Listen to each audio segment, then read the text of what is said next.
నమస్కారం V9 Telugu news కి స్వాగతం. నా పేరు సుమలత. భూత్పూర్ మున్సిపల్ అమిస్తాపూర్ గ్రామం చివరిలో ఉన్న బోడన్ తలాబ్లో నీళ్లు తక్కువయి చేపలు బుర్జలో చనిపోయే పరిస్థితిని గమనించి బోడన్ తలాబ్ నుంచి అన్ని చేపలను తొలగించి ట్రాక్టర్లో నింపి అమిస్తాపూర్ గ్రామంలో ప్రజలకు ఉచితంగా పంచడం జరిగింది.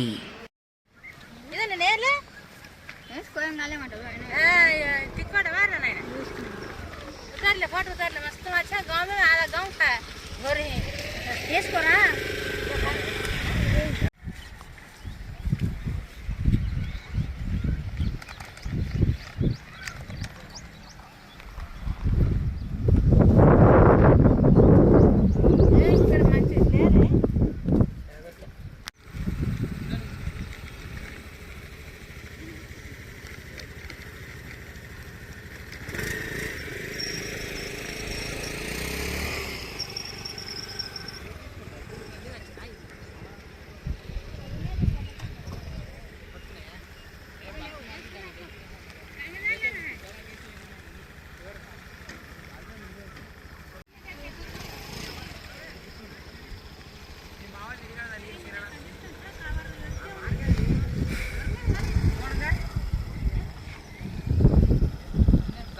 మరిన్ని తాజా వార్తల విశేషాల కోసం మా ఛానల్ ని సబ్స్క్రైబ్ చేసుకోండి. ధన్యవాదములు.